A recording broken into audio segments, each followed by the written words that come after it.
Hey guys, welcome to the fourth lecture of the chapter The Living World. I am हरीशु Kumar और इस lecture में हम बात करेंगे diversity in the living world के बारे में. So let's begin. Diversity in the living world. If you look around, you will see a large variety of living organisms. अगर तुम अपने आसपास देखोगे तो तुम्हें बहुत ही large variety of living organisms दिखाई देगा.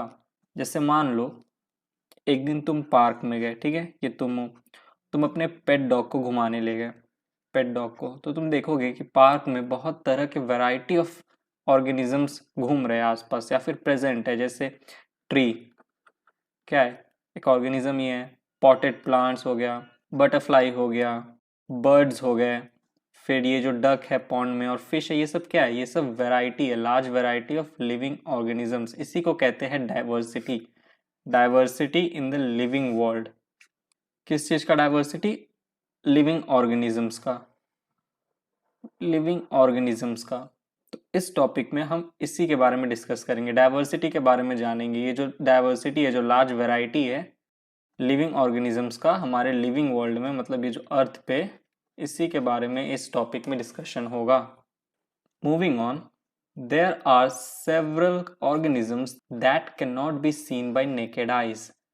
पार्क में तुम्हें ट्री, बटरफ्लाई, ये सब ऑर्गेनिजम्स तो दिख गए. इसके अलावा भी बहुत सारे ऑर्गेनिजम्स पार्क में, या फिर तुम जहाँ पे अभी बैठ के वीडियो देख रहे होगे ना, वहाँ पे भी आसपास बहुत सारे ऐसे सेवरल ऑर्गेनिजम्स होते हैं जो नेकेड आई से दिखाई नहीं देते. क्या है वो है बैक्टीरिया.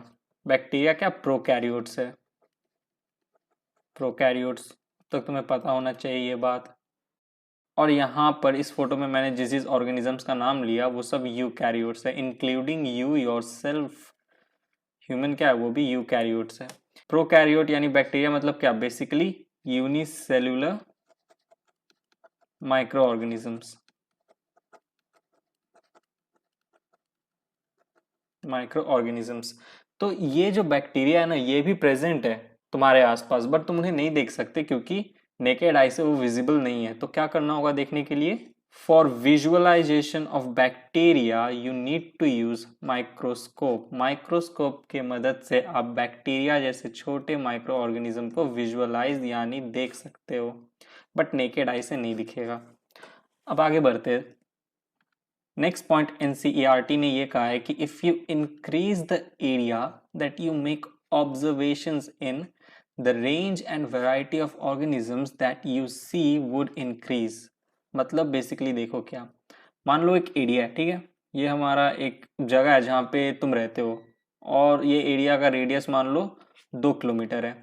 और इस एरिया में जब तुमने इंस्पेक्शन किया यानी ऑब्जर्वेशन किया तो तुम्हें 20 ऑर्गेनिजम्स दिखाई दिए, 20 ऑर्गेनिजम्स. बट अब तुमने क्या किया? तुमने इंक्रीज कर दिया एरिया ऑफ ऑब्जर्वेशन. 2 किलोमीटर से बाहर निकल के अब तुम और लंबे रेडियस वाले एरिया को ऑब्जर्व करने लगे, मान लो 6 किलोमीटर. तो तुम्हें यहाँ मान लो 70 ऑर्गेनिजम्स दिखे. ओके, तो कहने का मतलब ये है कि if you increase the area that you make observation in, the range and variety of organisms that you see would increase. Would मतलब बढ़ सकते हैं. जैसे तुम पार्क में थे, ओके, अब तुम क्या किए, पार्क मान लो तुम्हारे घर के 2 किलोमीटर वाले रेडियस में आता है पार्क, बट अब तुम क्या किए, तुम थोड़ा अपने 2 किलोमीटर वाले रेडियस से बाहर निकले और तुम चले गए डेंस फॉरेस्ट में. ऐसे तो तुम्हें पता है घर के आसपास डेंस फॉरेस्ट नहीं होता सिटी में जो रहते हैं, बट समझ लो, ठीक है, स्टोरी सुना रहा हूँ ना. तो तुम डेंस फॉरेस्ट में चले गए तो तुम्हें देखने को मिलेगा कि जब तुम अपने घर से थोड़ा और दूर गए, एरिया बढ़ाए, इंक्रीज किए एरिया ऑफ ऑब्जर्वेशन, तो तुम्हें दिखाई देगा कि वैरायटी जो बढ़ गया है, रेंज जो बढ़ गया ऑर्गेनिजम्स का, उससे ही कहते हैं increase in the range and variety of organisms if you increase the area of observation.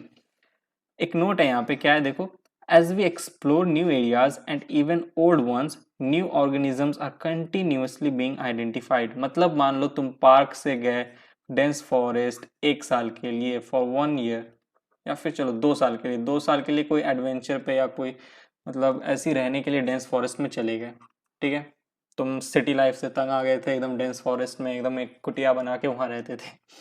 But अब एनसीईआरटी ये बोल रहा है कि बट तुम अगर जब 2 साल बाद वापस अपने पार्क में जाओगे, अपने घर जाओगे आसपास, तो तुम ये देखोगे कि हो सकता है शायद कि जो नंबर ऑफ ऑर्गेनिज्म था वो बढ़ गया होगा। मान लो जैसे 10 ऑर्गेनिज्म था जब तुम पार्क को छोड़ के गए थे फॉरेस्ट में, डेंस फॉरेस्ट में, लेकिन 2 साल बाद डेंस फॉरेस्ट में रहने के बाद जब तुम पार्क पे वापस लौटे तो तुमने देखा कि वहां पे जो ऑर्गेनिजम्स है वो बढ़ गए, वो शायद 15 हो गए या 20 हो गए। और ये सेम चीज डेंस फॉरेस्ट में भी होगा। वापस तुम अगर समझ लो 2 साल बाद फिर वापस तुम जब डेंस फॉरेस्ट में जाओगे तो हो सकता है कि जब पहले तुम यहाँ पे थे तो यहाँ पे 50 ऑर्गेनिज्म था और अब यहाँ पे हो गया है 100 ऑर्गेनिज्म। तो as we explore new areas and even old ones, new organisms, इस पे फोकस करो, new organisms are continuously being identified, नए ऑर्गेनिज्म कंटिन्यूसली आइडेंटिफाई होते रहते हैं। आई होप तुम्हें समझ में आया होगा। बहुत आना जाना हो गया पार्क और डेंस फॉरेस्ट के बीच में, but I hope you have understand what NCERT is trying to say. चलो अब आगे बढ़ते हैं। Different kind of plant, animal और organisms that you see represents a species. मतलब हर एक डिफरेंट काइंड ऑफ प्लांट, जैसे ये प्लांट, ये प्लांट, ये जिराफ, ये एलिगेटर या क्रोकोडाइल, ये एलिफेंट, ये सब एक एक स्पीशीज को रिप्रेजेंट करते हैं। मान लो जैसे फ्रॉग एक पर्टिकुलर स्पीशीज है, उसी तरीके से ये जिराफ एक पर्टिकुलर स्पीशीज है, उसी तरीके से एलिफेंट एक पर्टिकुलर स्पीशीज है। तो different kind of plant, animal और organism that you see represent a species. In fact तुम भी एक स्पीशीज हो, मैं भी मतलब एक स्पीशीज हूँ, मतलब मैं और तुम क्या जो वीडियो देख रहे हो हम दोनों एक ही स्पीशीज के मेंबर हैं। कहने का मतलब ये है कि एक ह्यूमन एक पर्टिकुलर स्पीशीज को रिप्रेजेंट करता है। 10 ह्यूमन भी एक पर्टिकुलर स्पीशीज को ही रिप्रेजेंट करता है। ऐसा नहीं 10 ह्यूमन आ गए तो 10 स्पीशीज बन गया, नहीं। ह्यूमंस एक ऐसा कैटेगरी है जो सिर्फ एक स्पीशीज को रिप्रेजेंट करेगा, ठीक है। वैसी तरीके से जिराफ एक स्पीशीज को रिप्रेजेंट करता है, या फिर वो 10 हो या 100 जिराफ हो, वो एक ही स्पीशीज है, बट वो 10 इंडिविजुअल्स है। जैसे ये 10 ह्यूमन क्या, ये 10 ह्यूमन 10 इंडिविजुअल्स है जो कि एक स्पीशीज को रिप्रेजेंट कर रहे हैं। तो different kind of plant, animal और organism that you see represent a species. Next, the number of species that are known and described range between 1.7 to 1.8 million। मतलब 17 से लेके 18 लाख स्पीशीज जो है वो नोन है ह्यूमंस को। तो ये नंबर याद रखना, 1.7 to 1.8 million number of species are known and described. Now one point is here that says biodiversity refers to the number or types of organisms present on earth। वही चीज तब से जो पढ़ा रहा हूँ उसी को कंक्लूड किया इस लाइन में। बायोडाइवर्सिटी का डेफिनेशन लिखा है। डाइवर्सिटी मतलब हमें पता है वैरायटी, बहुत सारे मतलब क्या कहते हैं, रेंज ऑफ वैरायटी, वो हो गया डाइवर्सिटी।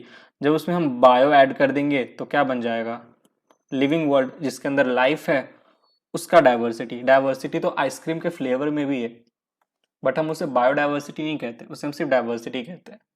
होता है ना, एक आइसक्रीम है उसका तुम्हें स्ट्रॉबेरी फ्लेवर मिल गया, चॉकलेट मिल गया, वनीला मिल गया, बटर स्कॉच मिल गया, राइट।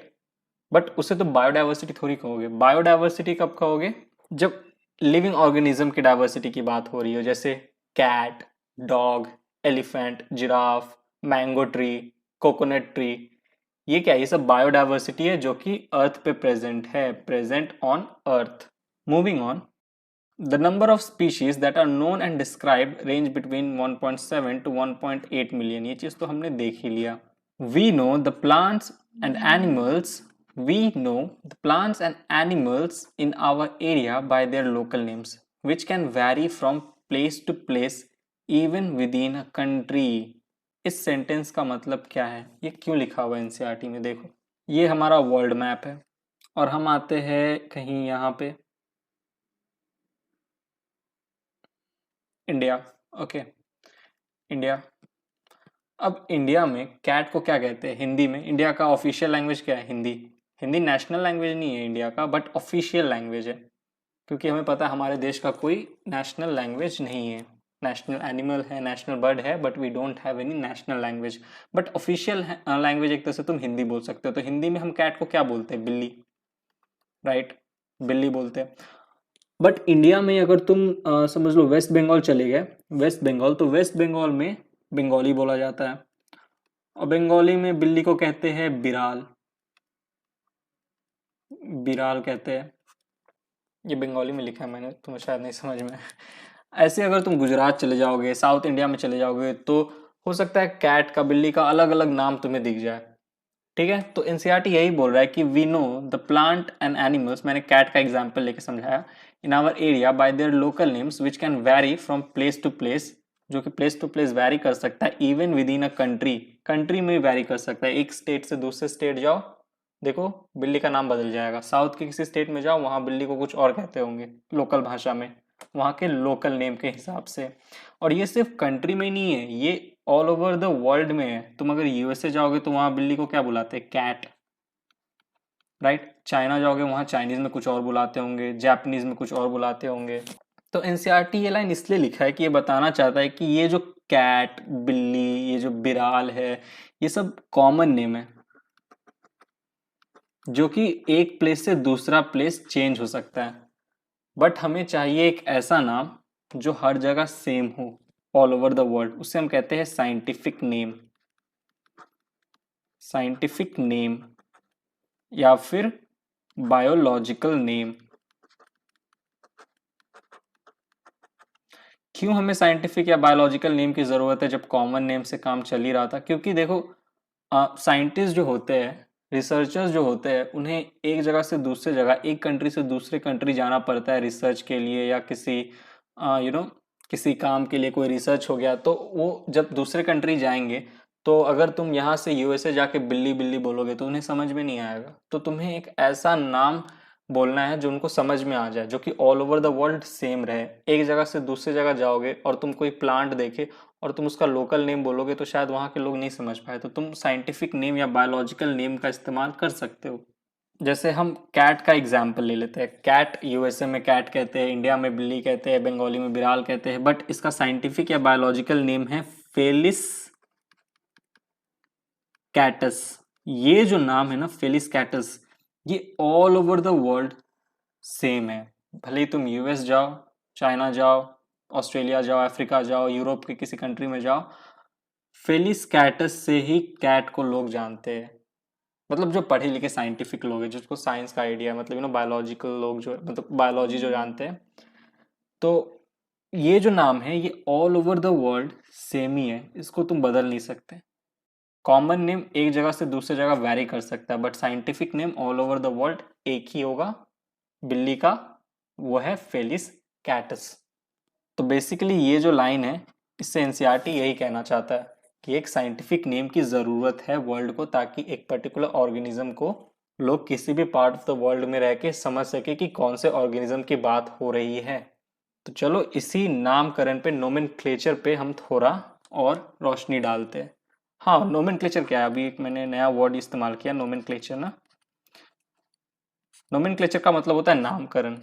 साइंटिफिक नाम जो हमने रखा है फेलिस कैटस, उस प्रोसीजर को कहते हैं नोमेनक्लेचर, नाम रखने वाले प्रक्रिया को। जैसे ये देखो, nomenclature is the standardised naming of all living organisms such that a particular organism is known by the same name all over the world। जो मैंने वही तुम्हें समझाया, एक ऐसा नाम जिससे वो particular organism all over the world में जाना जाए।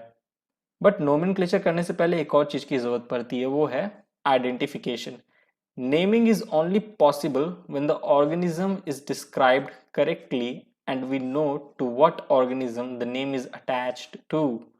मतलब ये समझ लो, एक बंदा है, ठीक है, रास्ते से गुजर रहा था, उससे एक ऑर्गेनिज्म दिखा। इस बंदे को पता नहीं कि इस ऑर्गेनिज्म को क्या कहते हैं, ठीक है, इसने फर्स्ट टाइम इसे देखा है। तो पहला पहला पहला चीज ने क्या किया? आइडेंटिफाई किया होगा, जाहिर सी बात है, तभी तो कोई चीज का नामकरण करेगा। तो आइडेंटिफिकेशन क्या है? Naming is only possible when the organism is described correctly. Nomenclature तुम तभी कर सकते हो जब एक ऑर्गेनिज्म को अच्छे से तुम डिस्क्राइब कर सको। किस बेसिस पे डिस्क्राइब करोगे? उसके कैरेक्टर्स के बेसिस पे। अब यहाँ मैंने एक नया टर्म यूज किया, कैरेक्टर। नोमेनक्लेचर और आइडेंटिफिकेशन के लिए कैरेक्टर बहुत ज़रूरी है, कैरेक्टराइजेशन एक्चुअली बहुत ज़रूरी है। For identification and nomenclature characterisation is very important, क्योंकि तुम उसका कैरेक्टर देखोगे तभी तो तुम बता पाओगे कि ये जो पर्टिकुलर ऑर्गेनिज्म पहली बार जो तुम देखे हो या जो ये जो बंदा देखा है ये है क्या, ये आखिर प्लांट है या एनिमल है।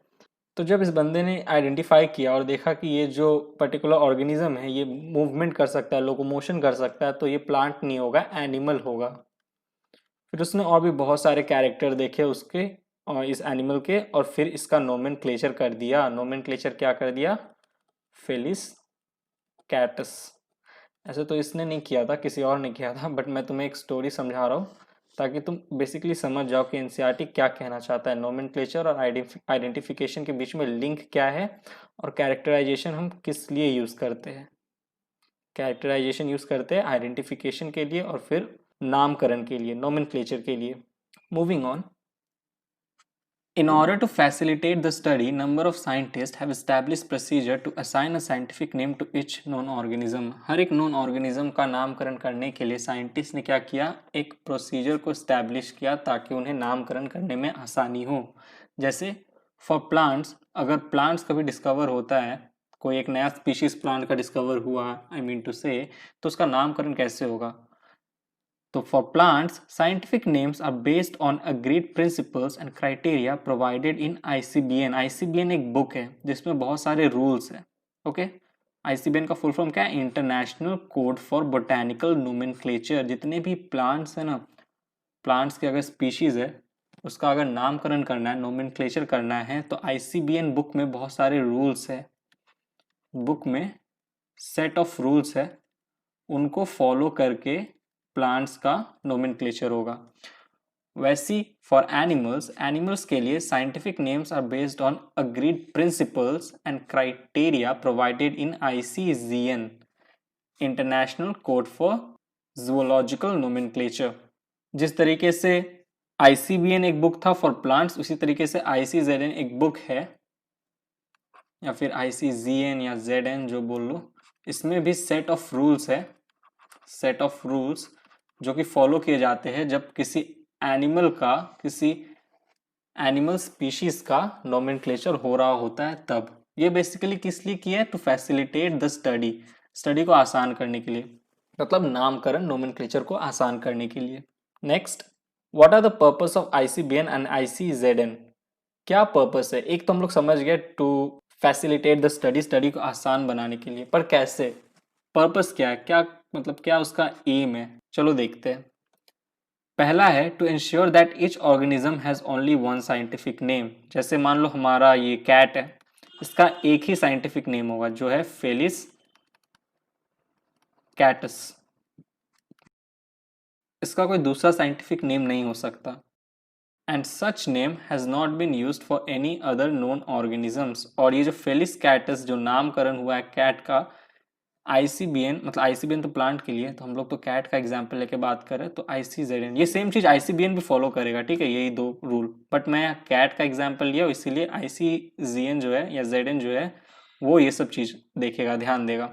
मतलब फेलिस कैटस जो नाम है वो ध्यान में रखना है कि किसी दूसरे ऑर्गेनिज्म को, दूसरे एनिमल को ना मिल गया हो पहले से ही, तो ये चीज इंश्योर करता है आईसीबीएन प्लांट के केस में और आईसीजेडएन एनिमल के केस में। दूसरा है description of any organism should enable the people in any part of the world to arrive at the same name.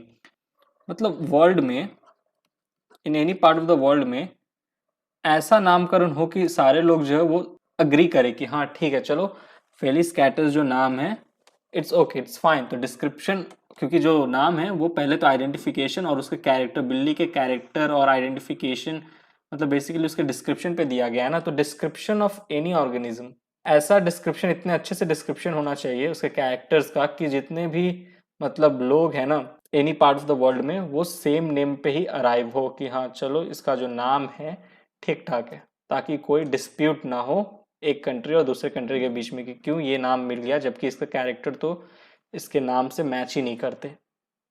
तो ये चीज इंश्योर करता है आईसीबीएन प्लांट के केस में और आईसीजेडएन एनिमल के केस में। Moving on. नेक्स्ट है हमारा बाइनोमियल नोमेनक्लेचर। देखो नोमेनक्लेचर तुम्हें पता है, नामकरण करने वाला मेथड को हम कहते हैं नोमेनक्लेचर। बट इस मेथड में जो सबसे ज़्यादा यूज़ किया जाता है उसे हम कहते हैं बाइनोमियल नोमेनक्लेचर मेथड, जो नामकरण के लिए सबसे अच्छा मेथड है।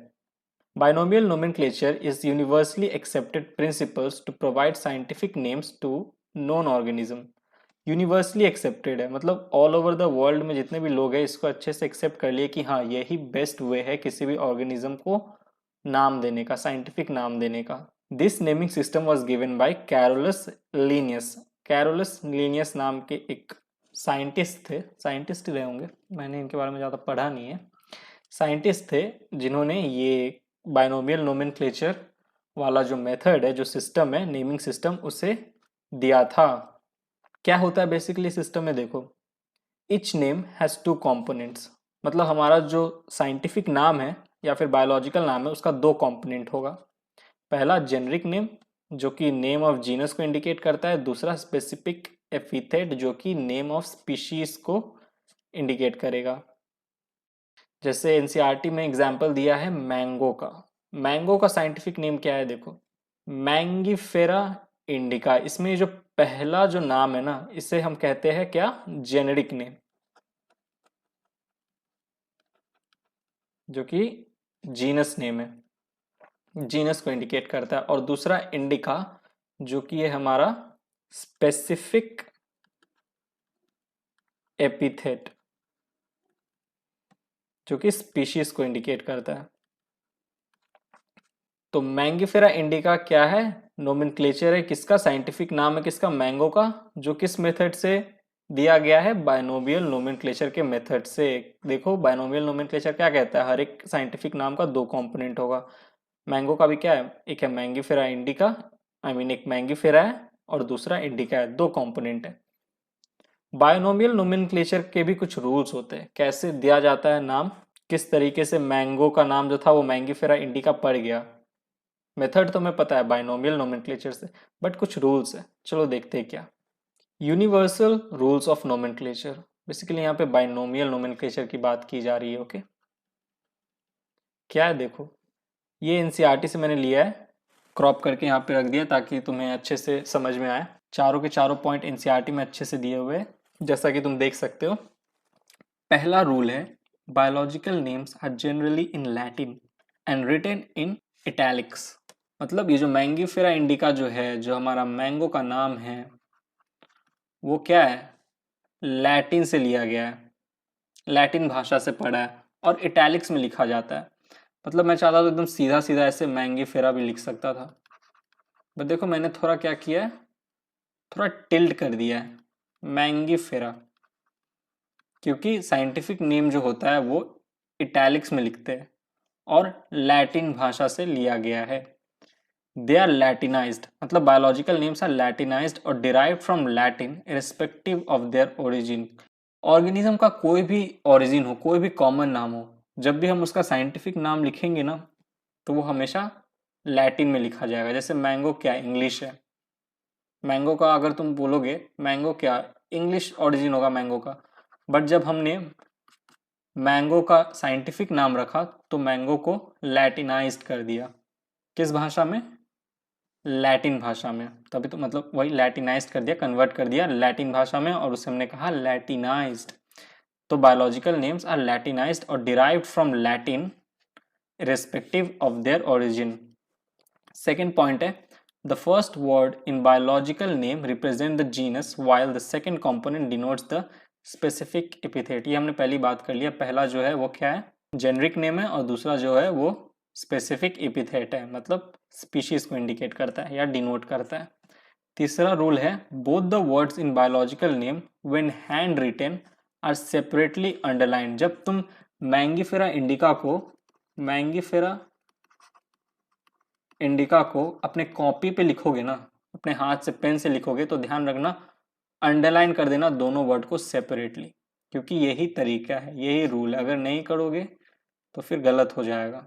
हमेशा अंडरलाइन करना, और एक साथ ऐसे अंडरलाइन मत करना, जेनरिक नेम को एक बार अंडरलाइन करना और स्पेसिफिक एपिथेट को अलग से अंडरलाइन करना। पर जब हम प्रिंट करते हैं ना तो इन इटैलिक्स में प्रिंट करते हैं to indicate their Latin origin. जैसे देखो कॉपीज बुक्स में जब प्रिंट करते हैं या फिर जब तुम अपने लैपटॉप में या कंप्यूटर में टाइप करोगे तब तुम सिर्फ इटैलिक्स में ऐसे टाइप कर देने से ही चलेगा, अंडरलाइन करने की ज़रूरत नहीं है। बट जब तुम हाथ से लिख रहे होगे hand retain, when hand retain, तब ध्यान रखना अंडरलाइन करना ज़रूरी है, नहीं तो गलत हो जाएगा। फोर्थ रूल क्या है? The first word denoting the genus starts with capital letter. देखो जेनरिक नेम जो है, जो जीनस को डिनोट करता है, उसका स्टार्टिंग हुआ है, पहला अल्फाबेट जो है वो कैपिटल लेटर है, कैपिटल लेटर। बट तुम देखोगे जो स्पेसिफिक एपिथेट है वो शुरू हुआ है स्मॉल लेटर से, आई जो है वो स्मॉल है, तो ये चीज भी ध्यान रखना। जेनरिक नेम जो होता है उसका पहला लेटर कैपिटल होता है और स्पीशीज का जो स्पेसिफिक एपिथेट का जो पहला लेटर होता है जो कि आई है वो स्मॉल होता है। It can be illustrated with example of Mangifera indica. मैंने पहले शुरू से ही तुम्हें इलिस्ट्रेट करके हर एक पॉइंट समझा दिया, हर एक रूल समझा दिया। आगे बढ़ते हैं। एक नोट है, name of the author appears after the specific epithet that is at the end of the biological name या फिर scientific name and is written in an abbreviated form। जैसे मैग्नीफेरा इंडिका, और अगर इसके लास्ट में तुम देखो तो लिन लिखा हुआ है, LINN। ये लिन क्या है? शॉर्ट फॉर्म है, यानी कि एब्रीविएशन है किसका? लीनियस का। बट हमने लिन क्यों लिखा? क्योंकि it indicates that this species was first described by Linnaeus. तो लीनियस ने इस स्पीशीज की सबसे पहली बार डिस्क्रिप्शन की थी, और जब साइंटिफिक नाम रखा था मैग्नीफेरा इंडिका, तो रूल के मुताबिक एक और रूल था कि नेम ऑफ द ऑथर जो है वो लास्ट में अपीयर होगा। बट एक चीज देखो तुम, मैग्नीफेरा इंडिका जो है वो तो हमने लिखा है इटैलिक्स में, लेकिन जो लास्ट में एब्रीविएशन है जिसने मैग्नीफेरा इंडिका की खोज की थी, मतलब डिस्क्रिप्शन किया था लीनियस ने, उसका देखो शॉर्ट फॉर्म जो है वो रोमन में लिखा गया है। मतलब नॉर्मली उसको तुम टिल्ट नहीं करोगे, इटैलिक्स में नहीं लिखोगे। तो name of the author appears after the specific epithet that is at the end of the biological name and is written in abbreviated form. तो यहाँ पे हमने नोमेनक्लेचर वाला पार्ट खत्म किया। नेक्स्ट लेक्चर में हम बायोलॉजिकल क्लासिफिकेशन और टैक्सोनॉमी के बारे में पढ़ेंगे, टैक्सोनॉमी। तो गाइज यहीं पे लेक्चर खत्म होता है। आई होप तुम्हें लेक्चर समझ में आया तो प्लीज़ वीडियो को लाइक करना, चैनल को सब्सक्राइब करना, बेल आइकन दबाना और अपने दोस्तों के बीच में इस वीडियो को ज़रूर शेयर करना, बिकॉज शेयरिंग इज केयरिंग। चलो नेक्स्ट लेक्चर मिलते हैं, bye, thank you, take care.